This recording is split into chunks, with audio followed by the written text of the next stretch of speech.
Oi, pessoal, tudo bem? Sejam bem-vindos a mais um Evangelho. Nós estamos aqui hoje com o nosso Evangelho de toda terça-feira, mas esse Evangelho é um pouquinho mais especial, porque a gente está no mês do Setembro Amarelo e a gente resolveu fazer um Evangelho falando um pouquinho sobre isso. Então, antes de iniciar, a gente vai fazer todas as nossas audiodescrições e aí a gente vai começar a conversar sobre o Evangelho Setembro Amarelo.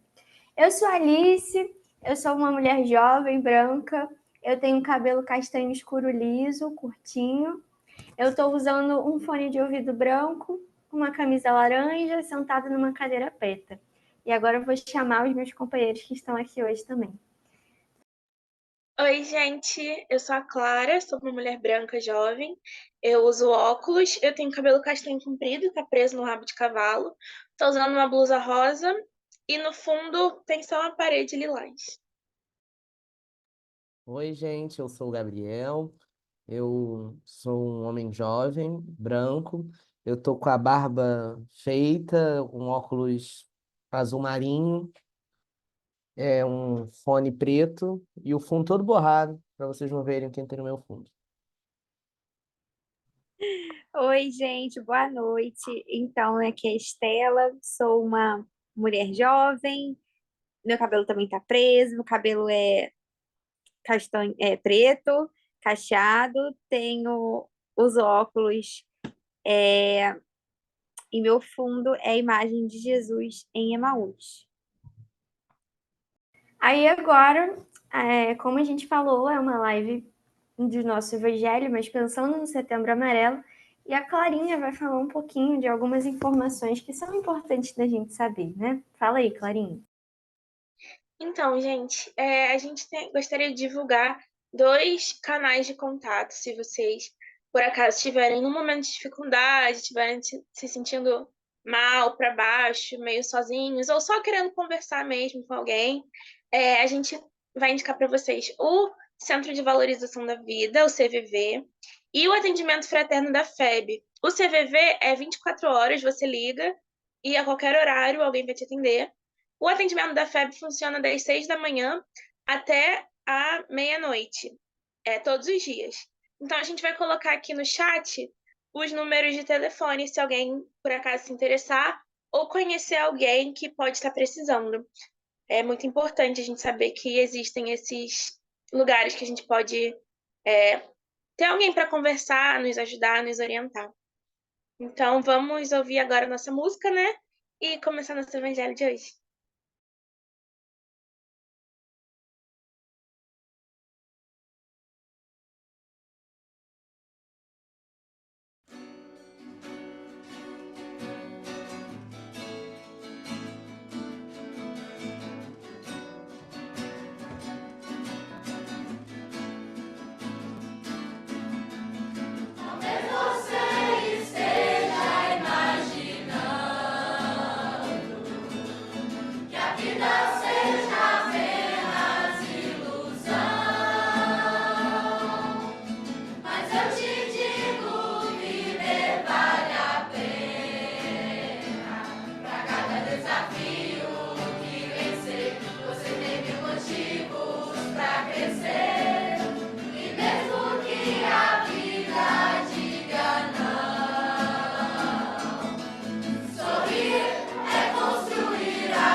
Então, agora nesse momento, vamos fechar nossos olhos, agradecer a Deus, agradecer a Jesus e a todos aqueles amigos espirituais que estão conosco nesse momento, pela oportunidade de estarmos aqui mais um dia, pela oportunidade de termos esse espaço para trocas, para reflexões sobre o Evangelho de Jesus, sobre os ensinamentos da doutrina espírita. Que nós possamos hoje ter um estudo muito esclarecedor, com várias trocas, várias conversas importantes, possamos aprender sempre mais um pouco. Muito obrigada, graças a Deus.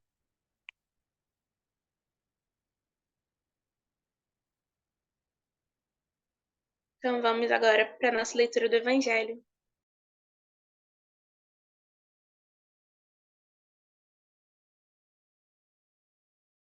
Ah, sou eu que vou ler, né? Calma aí. Calma aí. O suicídio e a loucura. Evangelho segundo o Espiritismo, capítulo 5, itens 14 a 17. A calma e a resignação, auridas da maneira de considerar a vida terrestre e da confiança no mundo, dão ao espírito uma serenidade que é o melhor preservativo contra a loucura e o suicídio. Com efeito, é certo que a maioria dos casos de loucura se deve à comoção produzida pelas vicissitudes que o homem não tem a coragem de suportar. Ora, se encarando as coisas desse mundo da maneira que, porque o Espiritismo faz que ela as considere, o homem recebe com indiferença, mesmo com alegria, os reveses e as decepções que, que o houveram desesperado noutras circunstâncias. Evidentemente, se torna que essa força que o coloca acima dos acontecimentos lhe preserva de abalos à razão, os quais, se não fora isso, o conturbariam. O mesmo ocorre com o suicídio. Postos de lado os que se dão em estado de embriaguez e de loucura, os quais se pode chamar de inconscientes, é incontestável que tem ele sempre por causa um descontentamento, quaisquer que sejam os motivos particulares que se lhe apontem. Ora, aquele que está certo de que só é desventurado por um dia e que melhores serão os dias que hão de vir, enche-se facilmente de paciência. Só se desespera quando nenhum termo divisa para os seus sofrimentos, e que é a vida com relação à eternidade, senão bem menos que um dia. Mas, para o que não crê na eternidade e julga que com a vida tudo se acaba, se os infortúnios e as aflições o acabrunham unicamente na morte, vê uma solução para suas amarguras. Nada esperando, acha mais natural, muito lógico, abreviar pelo suicídio as suas misérias. A incredulidade, a simples dúvida sobre o futuro, as ideias materialistas, numa palavra, são os maiores incitantes ao suicídio. Ocasionam a covardia moral. Quando homens de ciência, apoiados na autoridade do seu saber, se esforçam para provar aos que os ouvem ou leem que estes nada têm a esperar depois da morte, não estão de fato levando-os a deduzir que, se são desgraçados, coisa melhor não lhes resta senão se matarem. Que lhes poderiam dizer para desviá-los dessas consequências? Que compensação lhes podem oferecer? Que esperança lhes pode dar? Nenhuma, a não ser o nada. Daí se deve concluir que, se o nada é o único heróico, a único remédio heróico, a única perspectiva, mais vale buscá-lo imediatamente e não mais tarde, para sofrer por menos tempo. A propagação das doutrinas materialistas é, pois, o veneno que inocula a ideia do suicídio na maioria dos que se suicidam.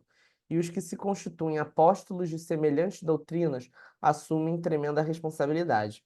Com o Espiritismo, tornada impossível a dúvida, muda o aspecto da vida. O crente sabe que a existência se prolonga indefinidamente, para lá do túmulo, mas em condições muito diversas, donde a paciência e a resignação, que o afastam muito naturalmente de pensar no suicídio, donde, em suma, a coragem moral.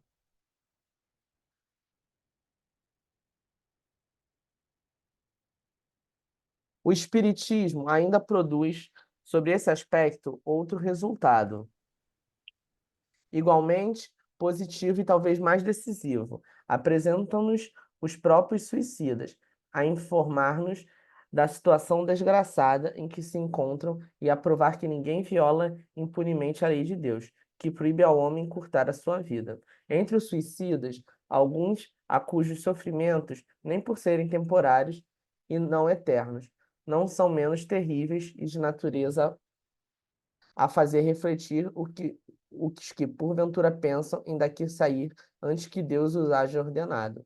O espírita tem, assim, vários motivos a contrapor a ideia do suicídio. A certeza de uma vida futura em que, sábio, ele será tanto mais ditoso quanto mais inditoso e resignado haja sido na terra. A certeza de que, abreviando seus dias, chega precisamente a resultado oposto ao que esperava, que se liberta de um mal para incorrer num mal pior, mais longo e mais terrível, que se engana imaginando que, com matar-se, vai mais depressa para o céu, que o suicídio é um obstáculo a que no outro mundo ele se reúna aos que foram objeto de suas afeições e aos quais esperava encontrar, donde a consequência de que o suicídio só lhe trazendo decepção é contrário aos próprios interesses. Por isso mesmo, considerável já é o número dos que têm sido, pelo Espiritismo, obstados de suicidar-se, podendo daí concluir-se que, quando todos os homens forem espíritas, deixará de haver suicídios conscientes, comparando-se então os resultados que as doutrinas materialistas produzem com os que decorrem da doutrina espírita, somente do ponto de vista do suicídio. Forçoso será reconhecer que, enquanto a lógica das primeiras a ele conduz e da outra o evita, fato que a experiência confirma.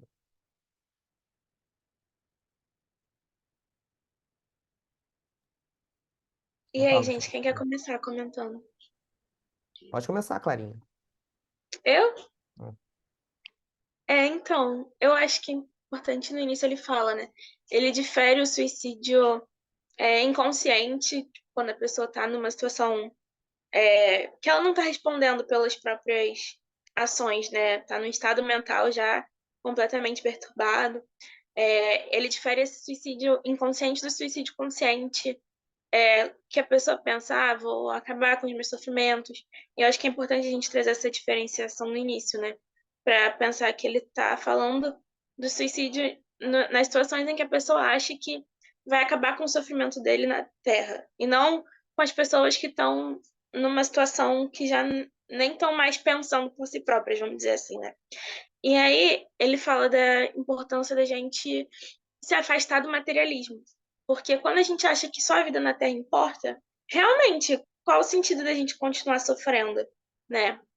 Mas a gente tem que saber que aqui no Espiritismo, né, a gente tem essa consciência, né, de que depois que a gente desencarna, a nossa vida é muito maior do que isso. Então, para a gente ter sempre cuidado, né, com a nossa vida, não só na questão de não se suicidar, mas de ter cuidado com o nosso corpo, de ter cuidado com as nossas ações. Acho que isso é muito importante. Eu acho, às vezes eu penso assim, de certa forma é verdade, de certa forma não é. De que a gente lê algumas coisas da doutrina espírita e essas coisas parecem ser muito duras, né? Por exemplo, quando fala que se você, né, esses casos de loucura e tal, são vicissitudes que o homem não tem a coragem de suportar. Eles estão falando assim, queridos, vocês não estão com coragem, vocês não estão conseguindo, vocês, assim, são fracos, né, digamos assim. A gente lê isso e é muito duro, né, é muito, nossa. Ou então, assim, chega que, chegam os suicidas e falam pra gente, galera, eu tô muito mal. E assim você fica, gente, mas isso é um pouco pesado, né? Isso é um pouco. Mas é isso, assim, a gente vai absorvendo isso que a Clarinha falou, né, da doutrina espírita, de que essa aqui não é a verdadeira vida, que a vida é muito mais do que isso, e que existe algo depois daqui. E se a gente não tomar decisões boas aqui, sejam elas em que sentido for, a gente vai chegar lá e o negócio não vai estar muito legal. Pode ser que a gente até piore a nossa situação. Então, assim, é engraçado, né, que às vezes, quando a gente fala de suicídio, de umbral, essas coisas no espiritismo, a gente acaba agindo até um pouco por medo, né? Tipo assim, nossa, eu tenho medo de fazer isso, porque quando eu desencarnar, imagina o que eu vou encontrar lá, o bagulho vai ficar pior ainda. Então, assim, tem esse lado um pouco de fato do medo, de você saber que tá ruim, pode piorar, né? Falando, brincando assim. Mas que esse tema é um tema muito sério e que a gente sabe que só quem sofre, quem tá em um estado de sofrimento, tem noção do que aquele sofrimento faz com a pessoa, né? Que você se paralisa, que você às vezes não consegue sair do lugar, você não consegue nem entender o que está acontecendo. Então, assim, a gente iniciou a live de hoje falando de formas de pedir ajuda. E, assim, o Espiritismo, pelo menos vou falar por mim, eu acredito que para vocês também é essa grande ajuda 24 horas. Porque ninguém que está aqui no Evangelho ou que está na doutrina espírita vai ficar livre de sofrer. E de até mesmo pensar, queria sumir. Esse querer sumir é você não querer existir. E já é um começo de assim, poxa, eu não estou dando conta, queria que isso terminasse. Então, assim, espírita não está isento de ter depressão, de pensar sobre suicídio, até mesmo de fazer. Por mais que a gente tenha esse conhecimento, e às vezes tem até o medo. Então, assim, o que é importante a gente lembrar? Eu sei que eu estou falando muito, mas é só porque eu quero amarrar o pensamento e concluir. O que é importante da gente lembrar? Primeiro que a vida é eterna, e tentar se lembrar isso todo dia. Até no último evangelho a gente falou sobre isso. Lembrar que a gente é espírito imortal, que a gente é muito maior do que isso aqui é muito passageiro. Então, os problemas e até as felicidades, as coisas que a gente tem aqui são passageiras, né? E lembrar que a gente não está sozinho. Ah, Alice, eu não tenho ninguém com quem contar, ninguém encarnado com quem contar. Talvez, de certa forma, não tenha mesmo, assim, uma pessoa para você se abrir, para você partilhar e tal. Às vezes, sei lá, a gente pode estar falando de algum caso extremo, alguma coisa, mas a gente nunca está sozinho.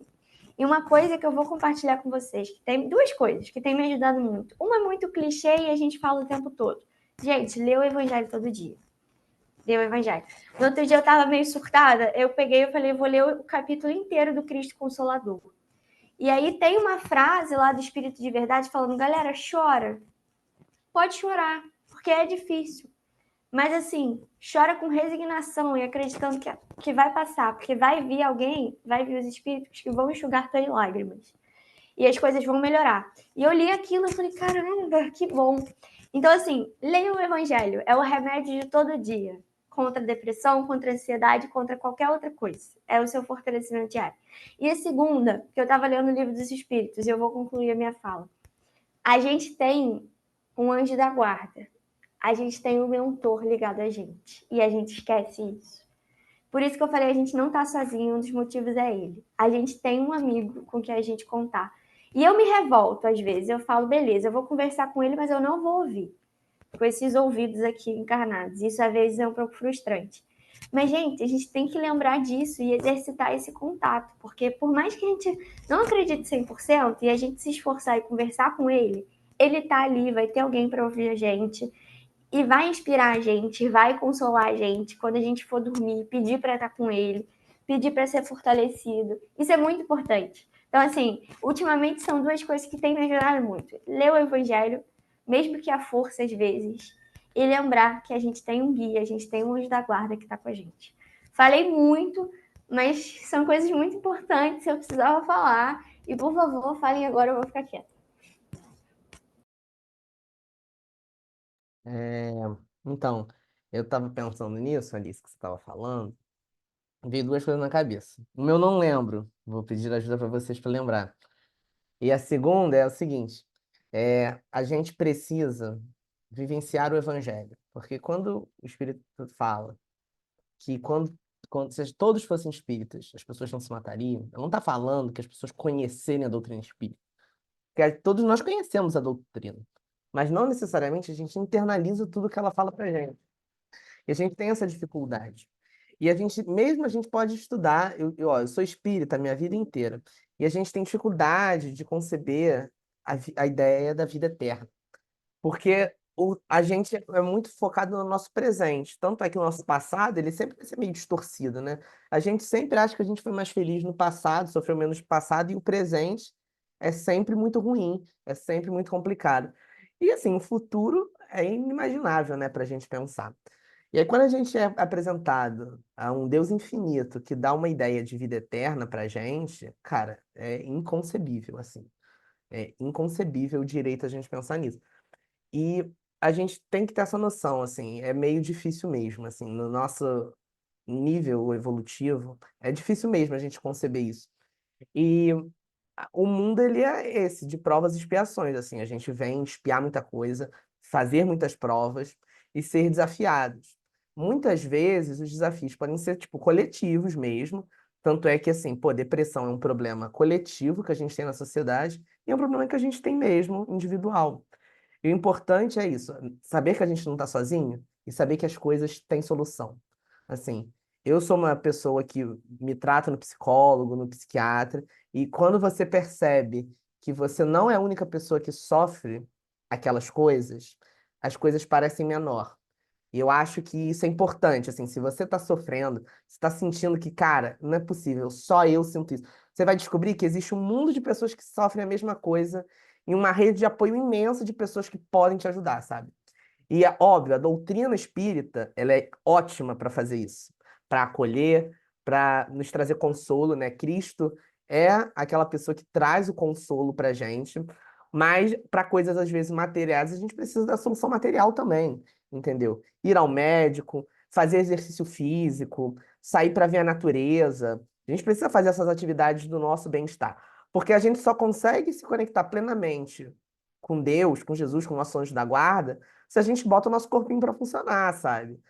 Óbvio, ó, a gente vai fazer o quê? Vai fazer uma caminhada na natureza, vai fazer um exercício físico, justamente para isso, para a gente preparar o nosso corpo para se conectar com a espiritualidade. Isso é muito importante. E eu tô tentando lembrar, gente, de uma coisa que a Alcione fala em renúncia, que ela fala que a gente precisa sentir, viver, refletir, sei lá o que é o evangelho. Estou tentando lembrar É isso. conhecer, meditar, sentir e viver, não Isso. é? É, ela fala isso. A gente pensa Alcione, não, Alcione. Alcione, né? Não a Alcione, cantora. não a cantora. E aí é isso, assim, são 4 estágios para a gente conseguir. E, cara, se a gente parar para pensar, gente, hoje as motos estão passando na minha casa de forma louca. Assim, a gente precisa Não tá dando desses. pra ouvir, não. Ai, que bom, porque no meu ouvido está as motos correndo aqui. E aí a gente precisa desses 4 etapas. E assim, às vezes, quando a gente vê, a gente não tá nem no início, assim. Sim, sabe?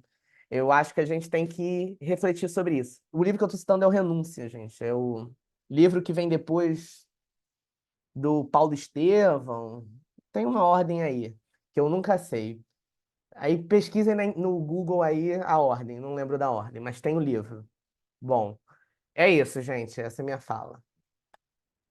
Eu acho só uma coisa rapidinha que eu pensei, né? Que o Gabriel falou da gente também ver as coisas materiais. E, tipo, a gente tá na Terra, no mundo material. Então é óbvio que a gente tem que resolver também as questões materiais, né? A gente não pode ficar pensando só no espírito, sendo que a gente tá aqui no nosso corpo. Então a gente tem que equilibrar as duas coisas, né? E um comentário muito rápido antes da Estela falar. Gente, é balela também falar assim. Ai, tô me sentindo mal, estou obsidiado. Eu falo isso, eu acho que todo mundo fala isso. Aí você vê, você não tá bebendo água. Gente, ridículo beber água. Fácil. Você não tá bebendo água, você não tá fazendo exercício físico, Alice. Você não tá pegando sol. Você, sabe, você não tá fazendo o básico. E eu até fiquei no outro dia, gente, eu tô me sentindo meio mal, eu tenho que fazer exercício para ficar melhor. Mas como é que eu vou fazer exercício que eu tô me sentindo mal? Aí a gente fica preso nesse looping, mas a gente precisa, sabe? E se tá numa. E foi o que o Gabriel falou, cara, tá muito complicado. Vai no psicólogo, vai no psiquiatra. Você não é maluco. Você. Maluco todo mundo é. Mas assim, não é maluco de tabu, assim, que as pessoas falam até um capacitismo, uma coisa assim. Ai, não, porque eu não sou maluco pra ir em psicólogo. Gente, não existe isso. Psicólogo é muito bom. Cara, não tenho dinheiro pra psicólogo, não tenho plano. vamos atrás de algum jeito, vamos buscar um instituto federal, alguma coisa para o serviço público. Não é fácil, ninguém está falando que é fácil, e a gente precisa falar também, Estela, eu juro que eu vou deixar você falar, da importância das políticas públicas. A gente não adianta falar sobre da gente e de espiritismo e de o que for. A gente precisa ter um Estado, a gente precisa ter um país, independente qual seja, que garanta saúde para as pessoas, né? Assim, como é que você vai falar de Deus se você não tem o que comer, se você é explorado no seu emprego, se você tem um salário mínimo que é super baixo? Então, assim, a gente precisa falar de necessidades básicas também, a gente precisa lutar por políticas públicas, por garantir direitos. Mas é isso, a gente está no mundo material e a gente tem que cuidar do mundo material, e a Estela vai falar agora. Gente, eu fui reunindo o que vocês foram falando, fui refletindo, ouvindo, primeiramente, e aí tentando arrematar numa fala sintética. Assim, quando alguém quer matar o corpo, não quer matar a própria vida, quer matar a dor. E é preciso a gente entender que a dor, tem uma psiquiatra chamada Cicely Saunders, que ela fala do conceito da dor total. A dor tem 4 componentes: a dor física, a dor social, a dor emocional, psicológica e a dor espiritual.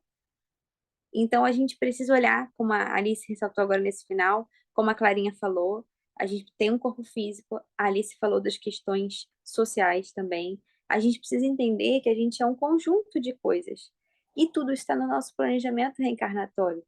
A gente não nasce em qualquer lugar que a gente nasce por acaso, nas condições, na família, na sociedade, no país. Nada disso é por acaso.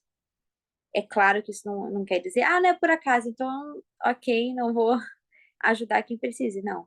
Mas a gente entender, ter esse olhar, que é o que o Evangelho nos traz nesse item, a gente não duvidar, quando a gente tem essa confiança, essa certeza, isso nos traz essa clareza de que tem um propósito.